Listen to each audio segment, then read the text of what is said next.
CJ Stroud and the Houston Texans. We'll talk about this coming up next on the Wincinnati podcast. It's an exciting time to be a Bengals fan. I'm AC Zell. We got a special show as always. The voice of the Bengals. And Ford, Willie Anderson, Corey Dillon. The name of this thing is called Wincinnati, and I'm not going to stop.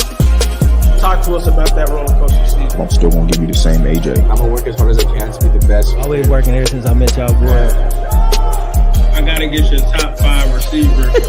Butter, man. It was good. Watch out for us. Welcome to the Wincinnati podcast. I am Ace. He is Zem.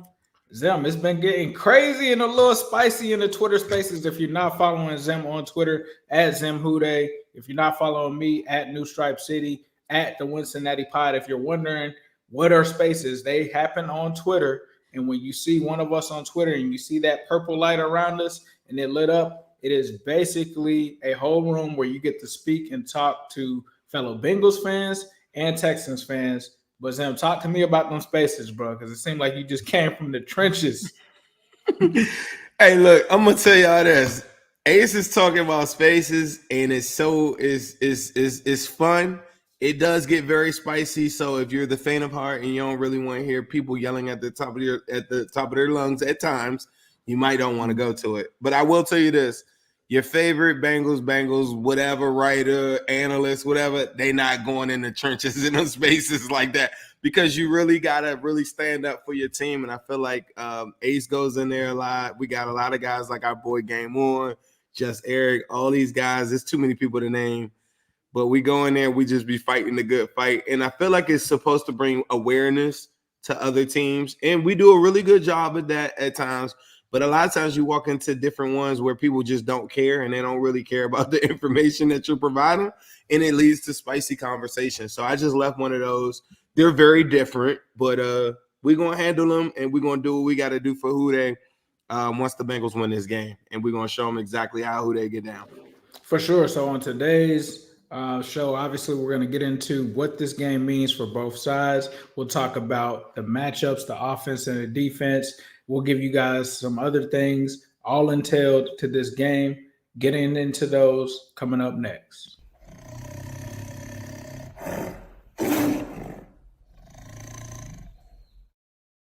All right, man, we're going to talk about what this game means. I think for the Texans, it's probably something of a stepping stone, right? They've got CJ Stroud. They're currently at 4-4. I believe they've already matched their win total last season. They are kind of out to kind of prove that they are a team that can compete with the rest of the AFC, right? They're not just a team that's out here this year doing their thing. Like, no, they feel like they can win now. They got a big win over the Jaguars, got a big win last week. They are in the thick of things for this AFC race. So I think for them, it kind of means a lot in terms of like the statement of this game, seeing if they can hang with the team that's one of the top dogs in the AFC.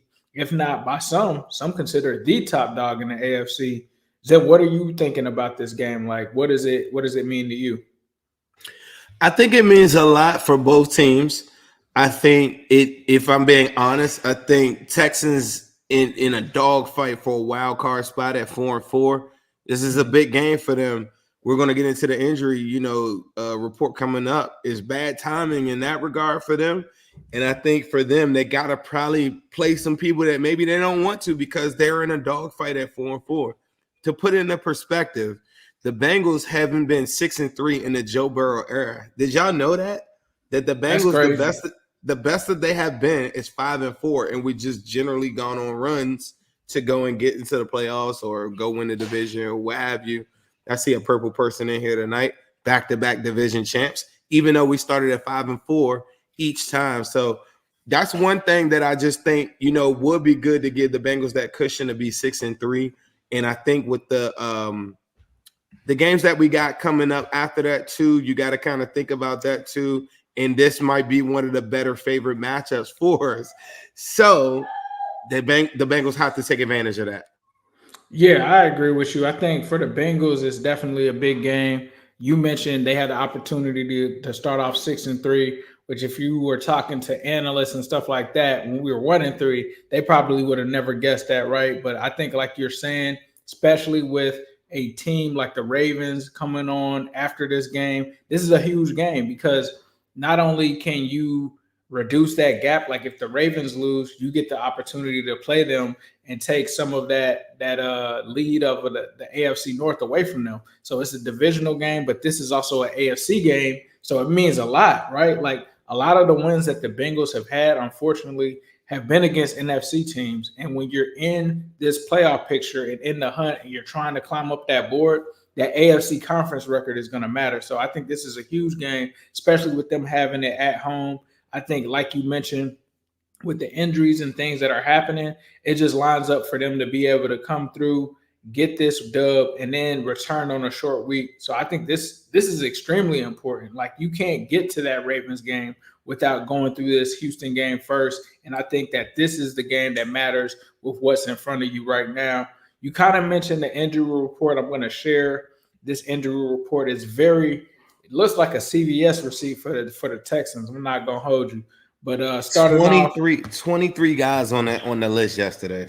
23 is crazy. They got Jordan numbers over there. One of the big ones that kind of flew under the radar, obviously people know about Jamar Chase. He's limited with the back injury. Seems like Chase sounds like he could be a go, especially if you're following the @Wincinnati pod on Twitter. Put out a good graphic on that quote from Chase. So if you do want to see that, check that out on Twitter. We've got the full quote there. Tee Higgins did not practice. Adam Schefter came out with a tweet that said that they expect him to be out this game. Another person to monitor, though, Sam Hubbard. He has not practiced this week yet. Did not practice today as we're recording this on Thursday. We'll have to see Friday. I feel like it's tough, man. I know that one's kind of flown under the radar a little bit, so keep your eyes on that. Josh Chupo ended up returning to practice in a limited fashion. Akeem Davis-Gaither as well, coming off of the knee injury. But your boy Charlie Jones and Cam Taylor-Britt both full practice. What are your thoughts just from the Bengals side? Charlie is huge, bro. Charlie is another reason why there's no reason in the world. I'm gonna just officially say Tee Higgins is not playing Sunday. And talk about this. Me and you talk about this before the season. If a wide receiver got a hamstring injury, like, you let that thing rest. That is the one thing I do not play with when it comes to my fantasy football team. I don't care if they said it they good that week. It's just you don't do it.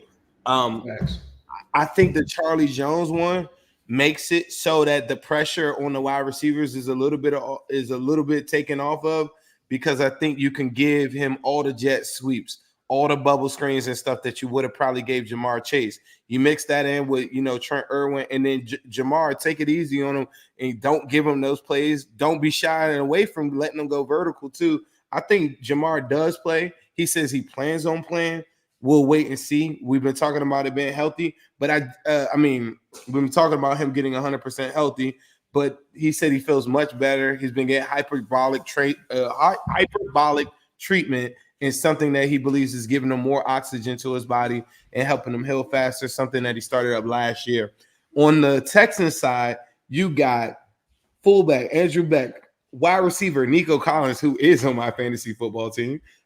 They got the kicker with a quad injury, Jake Hansen, the linebacker, tight end Brevin Jordan, cornerback Steven Nelson, who a lot of Bengals fans can't wait to see. This is the guy that said that Joe Burrow was trash when he played for the Steelers, so we never forgot that.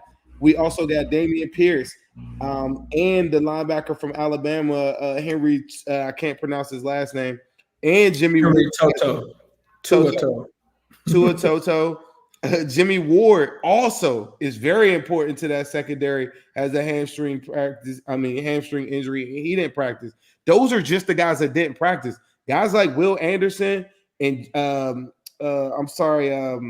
what's his name? Stingley did practice, but it's believed that Stingley will get held out until the following week. They got a lot of guys that they got to really, kind of keep an eye on. John Mechie did practice in full. Laramie Tunsil is the big one that everybody wants to pay attention to. He'll be lined up directly against Trey Hendrickson. So monitoring that. He also had a knee injury, so he went limited today. Also, wide receiver Robert Woods, he went limited. So they're pretty banged up in a tight spot, pressing at 4-4. And let them tell you in spaces, CJ Stroud is just going like go crazy, and they don't believe in the defense at all. And I don't know, but that's a whole nother story. But that's the injury report on the Texans side. Yeah, man. I think, like you said, they're just unfortunately in a bad position. Not only are you playing against one of the best teams in the AFC, you don't have all of your dogs ready to play in that one. So that's one of those inactives lists that I'm definitely going to be paying attention to. I think, like you said, it would be cool to see Stingley possibly play. But I think, like you said, they've been saying that they may not even play him this week. It might be next week. Depending on how these injuries are, man, they might have to do something. But it's a tough break for them. But I think it helps the Bengals out. I'm not praying for injuries or anything like that. But when you're playing on a short week against another AFC North team, I think this helps you try to get out of that game in a healthy fashion as much as possible.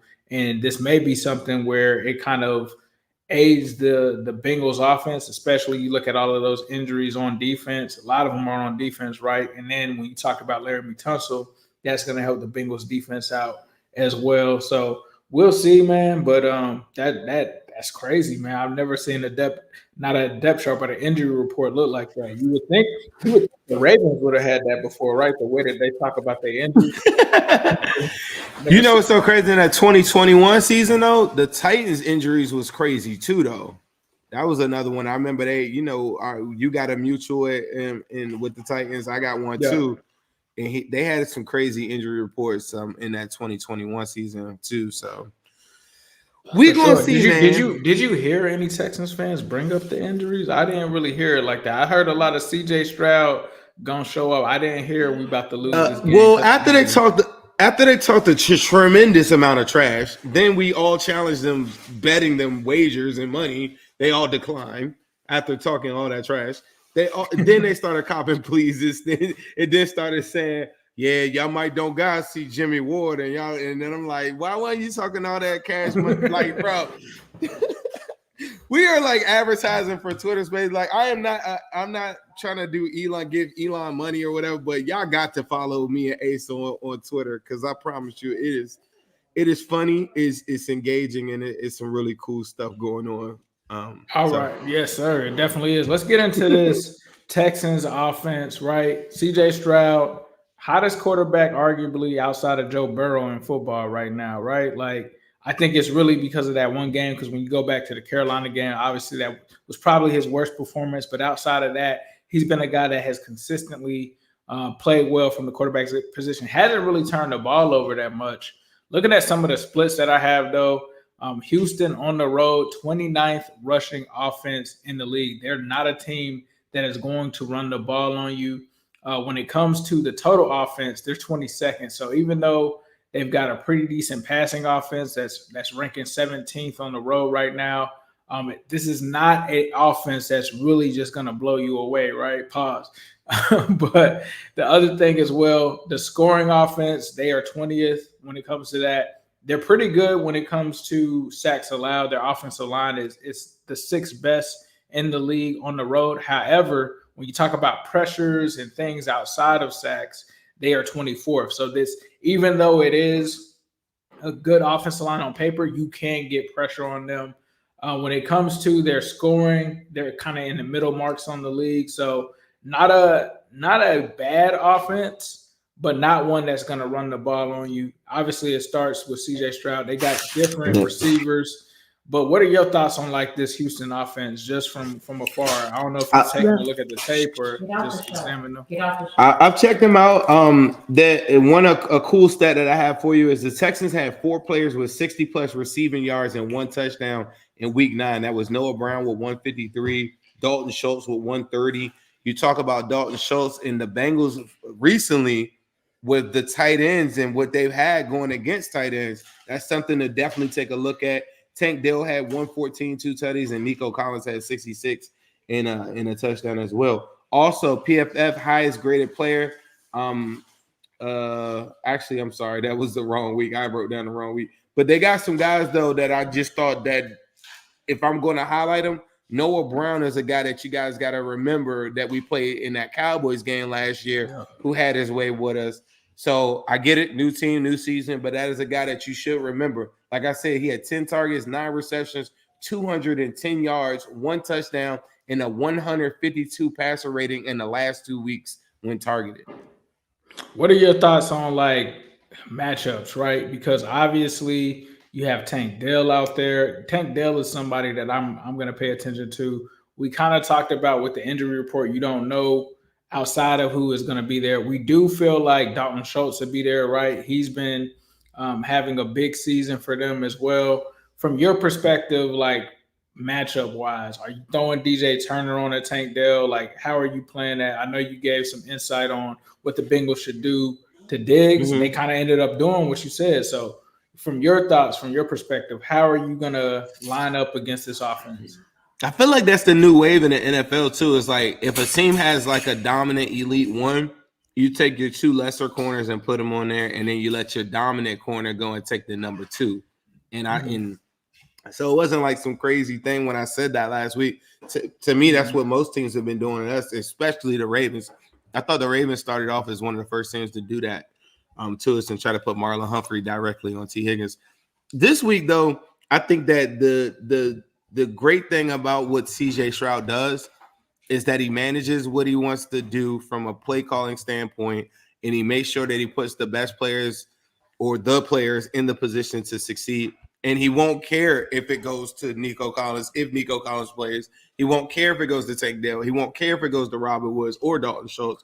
So for that, you have to give him an honest assessment from the defensive standpoint, and you got to make sure that you're just basing your scheme on different things. And you had some cover 3 and cover 1 numbers earlier that you were showing or reviewing from SIS. But if I was going to match up anybody, it would be Tank Dell. I put directly, I think on. I would probably put that in a Woozier or DJ Turner, and then on the other end, I come with CTB and I match him up with Nico Collins. Anybody's team that has an X at 6'2" or higher from this point on, it's CTB on him. Like that's just what it is, and I feel confident in that matchup. Dax Hill had some good reps against what's his name, Dalton Kincaid last week. So you just gotta hope he gets better and just make sure that you do what you can, you know, in those elements. Put Dax Hill on him, and then you know Michi and guys like that. You just gotta kind of trust Mike Hilton. You gotta trust like what you see around on the team already. I don't think there's any matchups that you think are changing what you want to do, but you must account for all of those guys and let everyone know that you got to be on high alert. Because all of these guys are capable of getting yards on you. I didn't even talk about Robert Woods as probably, being an option out there too. So, there's a bunch of guys. How did you see the coverage that CJ Stroud saw, how he's performing in the past weeks versus the coverages that the Bengals primarily play?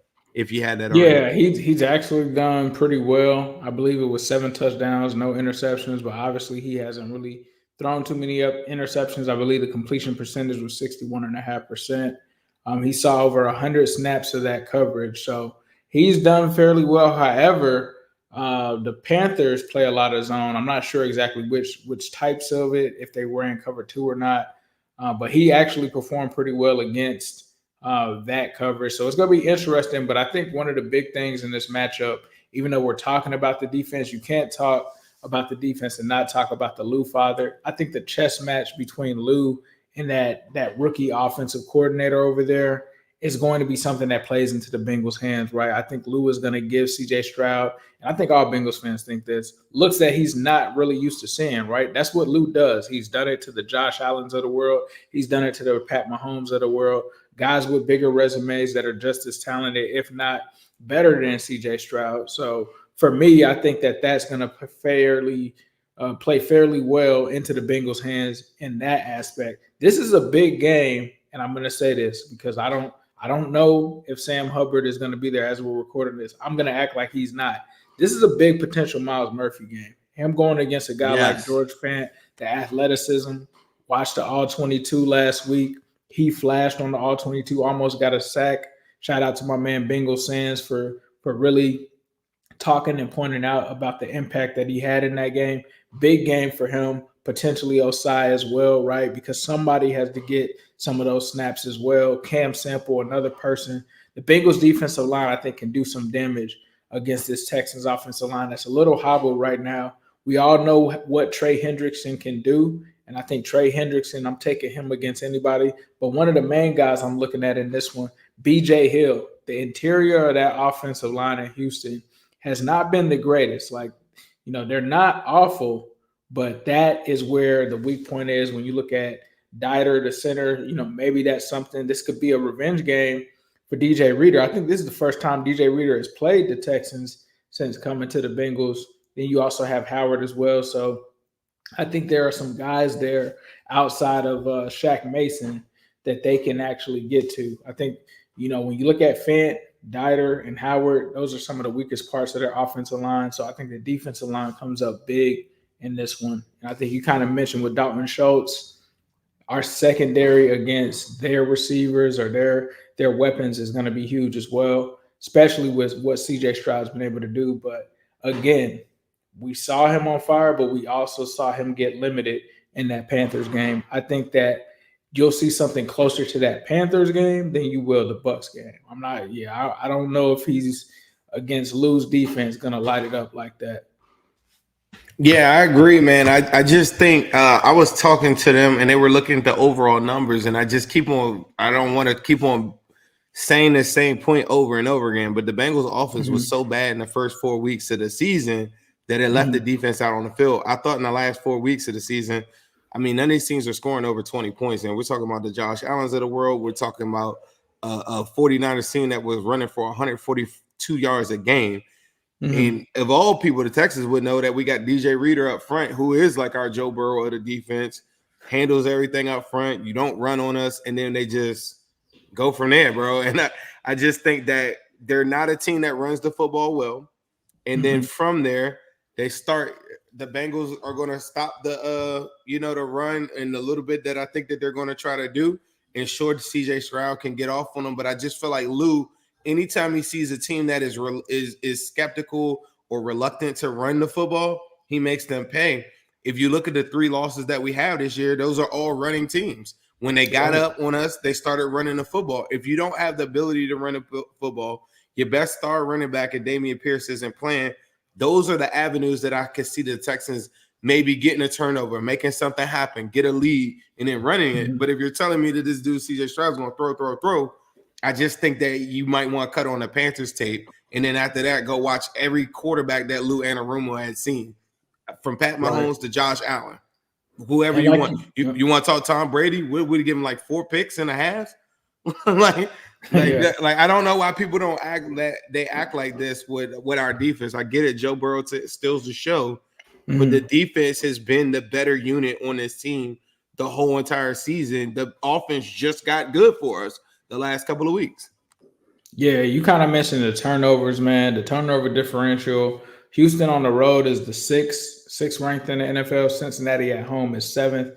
That's a game that could definitely come down to the turnovers. And then penalties, right? We've known that the Bengals have been a really disciplined team. At home, they rank 14th for the fewest, 14th ranked for the fewest amount of penalties. However, Houston, being a young team on the road, they actually rank 27th. So this is a Houston team that could make some mistakes that the Bengals could take advantage of. Let's shift gears, though, to the offensive side of things.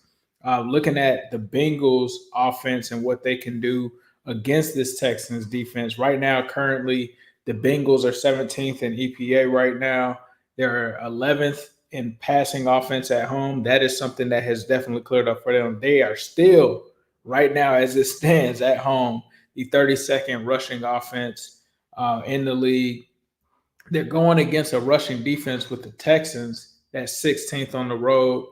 Total offense at home, they're 27th, but we already know that includes some of those Joe Burrow games. But when you get into the red zone, this Bengals offense has been red hot. They're 6th in the league at home in red zone scoring. The Texans, however, are 27th when it comes to that. Then when you look at the scoring offense, Bengals are 19th. They're 20th. The Bengals have had 8% of their plays be explosive. Texans have had about 10% of those. Bengals offensive line, this is one of the numbers that stuck out the most to me. The sack percentage in terms of sacks allowed, they have the fourth best rate in the league right now. And then when we talk about the pressure percentage, as I've talked about with the Texans, the Bengals are fifth best in the league. They're not letting people touch Joe Burrow at home. And I think that that's a recipe for the Bengals to do some things. What are your thoughts on the Bengals offense against this Texans defense? Love how you set that up for me. Let me piggyback off of some of those numbers that you had. Not to say or suggest that the Texans are less than. Of course, with D'Amico Ryans at the helm or whatever, you're going to get different blitzes from different angles, and it's something to be aware of. But the Texans defense currently ranks 29th in sacks, 32nd in missed tackles, 25th in blitz percentage. That's below the average in defensive line stunts. Secondary gives up a 74.6 completion percentage. Their secondary gives up a 74.6 completion percentage. In the last 3 years, Burrow is 17-3 when throwing 70% completion rate. He's thrown 76.2% in his last 4 games.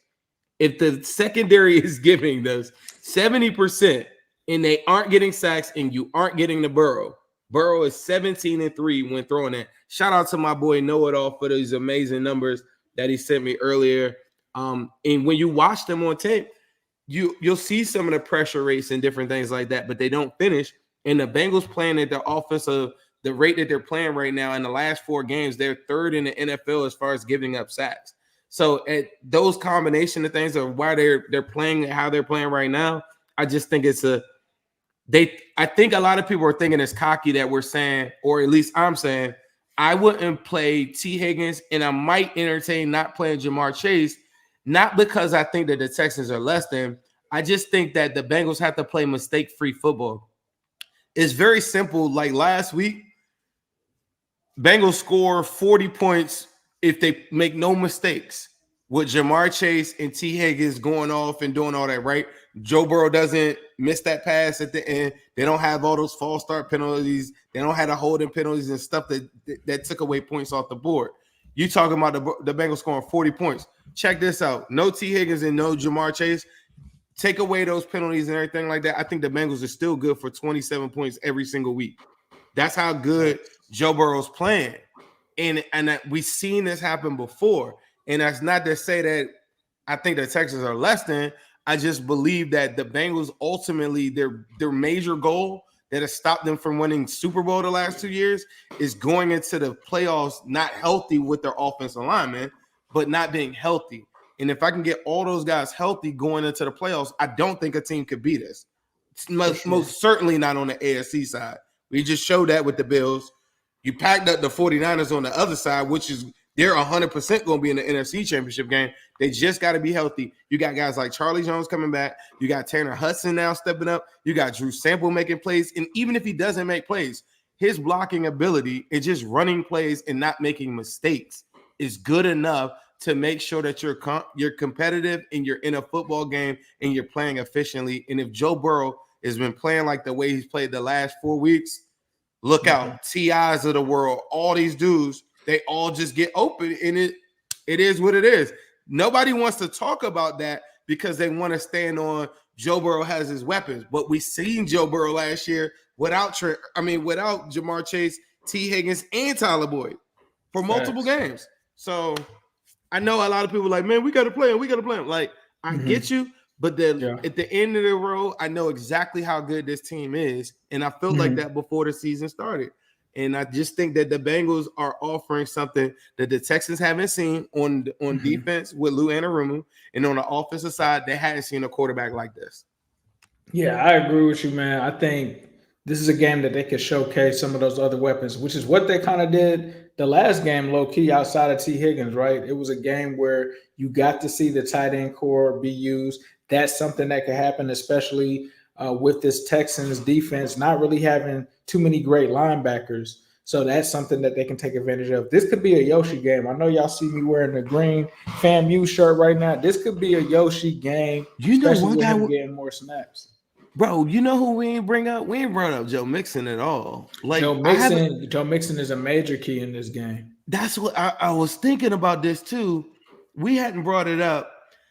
I thought that there are some games that I could point at that I thought that teams were running pretty good on the Texans, but I thought ultimately they did have pretty good run defense where I thought that I don't know if Joe Mixon can be featured as much, but I do think there's lots of opportunities for him to get some of those swing passes, get a lot of different screens and everything like that. So I don't know, man. Real quick. Let me get a start, sit, and sleeper for you in fantasy. I'll start with mine. I'm starting Joe Burrow. I mean, that's a pretty much. You're starting to go with that every week now. Is that what you just go? I'm just saying, man, that I'm no disrespect to the Texans, but right now you do not want to see Shiesty with those numbers that Zim just gave me with the completion percentage. If I'm sitting somebody, I'm probably gonna sit CJ Stroud, man. Like I think that this is gonna be a tough matchup for him. If you're expecting him to go off for like 28 something points, I don't think that that's this week.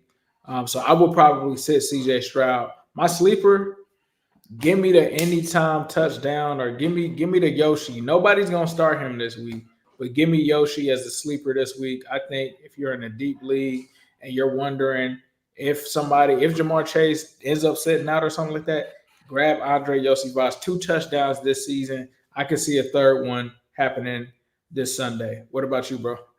I'm gonna go with as my starter. I'm going to start. It sounds crazy, but I'm gonna start Jamar Chase. I know that he's got the injuries that he's fighting through, but I just think that he's got this thing with him. I talked about the Texans are 32nd in the NFL with missed tackles. The one thing that Jamar Chase you cannot do is miss tackles with, and I'm gonna lean on that. I'm gonna also go with. I would start as my sleeper.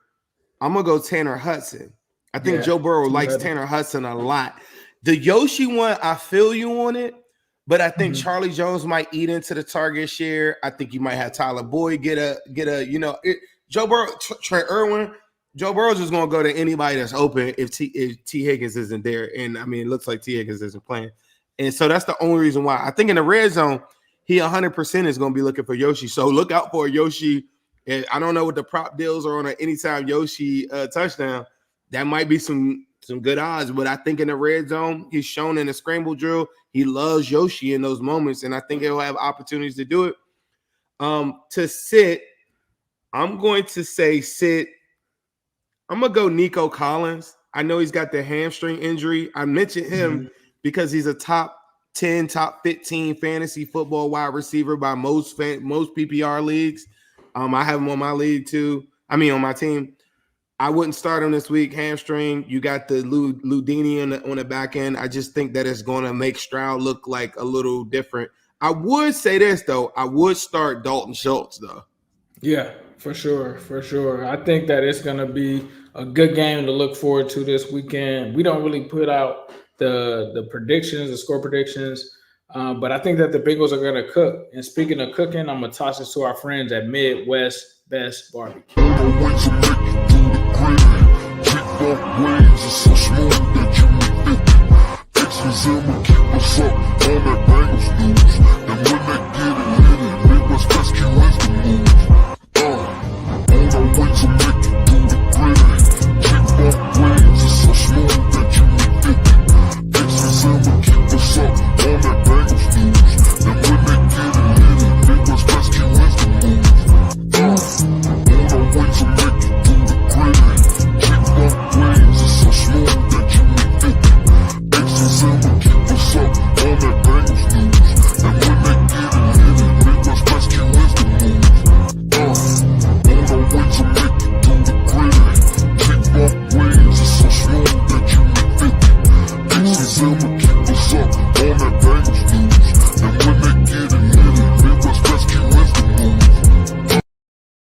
Shout out to Midwest Best Barbecue out in Loveland, Ohio, 669 Justice Court. Definitely make sure to stop in and let them know Ace and Zim sent you. They got all kind of wings there. The Uno wings, which is a dry rub Louisiana flavor that you can check out. They've got the fries. They've got the brisket. And if you're looking for somewhere to also watch the game, if you can't make it down to Paycor, pull up the Midwest Best Barbecue.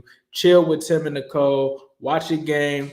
You never know what Bengals might be there. There were a couple there this past weekend, so you might want to stop in Saturday as well, get you some grub before the game. Shout out to Midwest Best Barbecue. But with that being said, you guys can catch the Wincinnati podcast every Tuesday and Thursday, 7:30 Eastern Standard Time. You can listen to us wherever you find your podcast, whether that's Apple, Stitcher, Spotify, all of that. And don't forget, on the channel, we also have the Bengals Post with Jake and Mon. Be sure to check that out. They just did a dope interview with Brad Robbins. Very insightful. Check it out. Apparently Jake and Mon ran into this guy, had a whole conversation with him. He gave them faith, but I'm not going to spoil too much of that interview. Go over and check it out. It's on the channel. And then also check for the post-game reactions and stuff like that. We have those as well. Follow Zim on Instagram at Zim_Hude. Follow him on Twitter at ZimHude. Follow me on Twitter and Instagram at New Stripe City. And of course, follow the actual Twitter for this at Wincinnati Pod. We're actually live on that as we're speaking right now. We appreciate all of the support. And Zim, was there anything before we get up out of here, bro? I'm gonna smoke Texas Pack after this game, and it's gonna go crazy. So it's legal in Ohio now, right? So you can hit that. They got 30 days before they enforce like everything, and we'll get into that later. Just in time for the playoffs, okay. Just in time for the playoffs, so we could playoff legally pack up a lot of different teams, but. I'm gonna tell you that Texas Pack, y'all gonna want to get on Twitter after that game. We're gonna go in like I don't know if we've gone in like this before. It's gonna get ugly. Definitely be sure to check us out on Twitter. This has been the Wincinnati Podcast, and of course, we're gonna end this with a yes, Sirski. Shout out to Jordan Watts. Appreciate you, bro. Who they from Jamaica? It's an exciting time to be a Bengals fan. I'm AC Zim. We got a special show as always. The voice of the Bengals. Dan Ford, Willie Anderson, Corey Dillon. The name of this thing is called Wincinnati, and I'm not going to stop. Talk to us about that roller coaster season. I'm still gonna give you the same AJ. I'm gonna work as hard as I can to be the best. Always working ever since I met y'all, boy. I gotta get your top 5 receivers. Better, man. Good. Real. Watch out for us.